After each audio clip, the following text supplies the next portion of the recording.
Episod 2. Apa itu Nirvana? Salam Dhamma dan salam sejahtera kepada semua yang sedang menonton di saluran ini. Terima kasih kerana terus bersama saya dalam perkongsian tentang Dhamma atau ajaran Buddha yang sebenar. Hari ini kita akan belajar dan faham tentang satu topik yang sangat penting, iaitu apa itu Nirvana atau dalam bahasa Pali disebut Nibbana. Topik ini sering disalahfaham oleh ramai orang termasuk mereka yang sudah lama mengamalkan Dhamma. Ada yang percaya Nirvana itu seperti syurga. Ada juga yang fikir Nirvana itu tempat untuk roh atau jiwa berehat selama-lamanya. Dan ada juga yang sangka Nirvana itu keadaan yang penuh kuasa gaib atau kesaktian batin. Tetapi dalam ajaran Buddha yang asli, Nirvana bukanlah seperti itu. Mari kita fahami secara perlahan-lahan. Apakah maksud Nirvana? Secara ringkas, Nirvana bermaksud kebebasan mutlak daripada penderitaan. Nirvana bukan tempat, bukan syurga, bukan dunia lain, dan bukan alam gaib. Tetapi Nirvana adalah keadaan di mana seseorang itu sudah membebaskan dirinya daripada semua keinginan, nafsu, kebencian, kegelapan hati, dan kejahilan. Ini adalah ajaran asal daripada Buddha yang dijelaskan dalam banyak teks Dhamma, seperti Dhammapada dan Sutta Pitaka. Mengapa Nirvana penting? Kerana semua penderitaan di dunia ini berpunca daripada keinginan yang tidak pernah habis.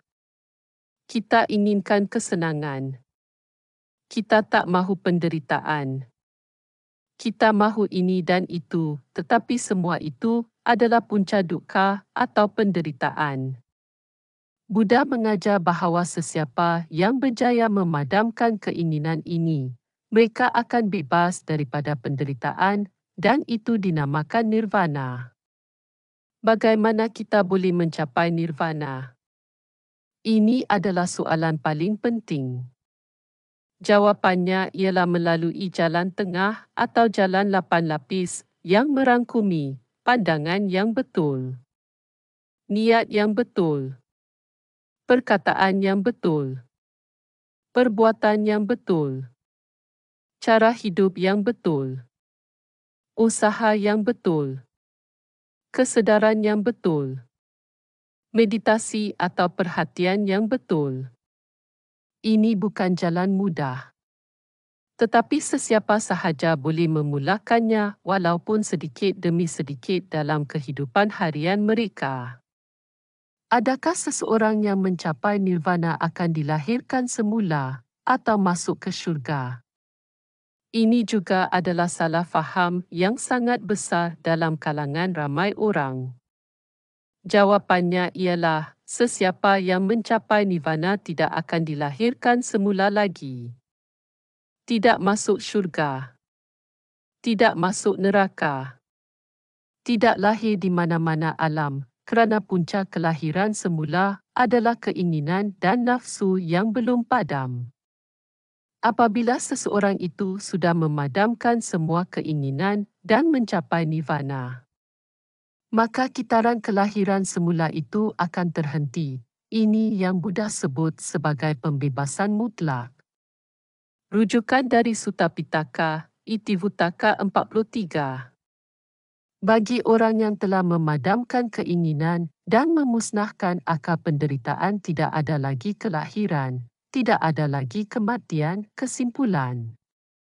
Jadi sahabat semua, Nirvana bukan tempat, bukan syurga, bukan kuasa gaib, tetapi Nirvana adalah keadaan kebebasan mutlak daripada semua penderitaan dalam kehidupan ini dan selepas kematian.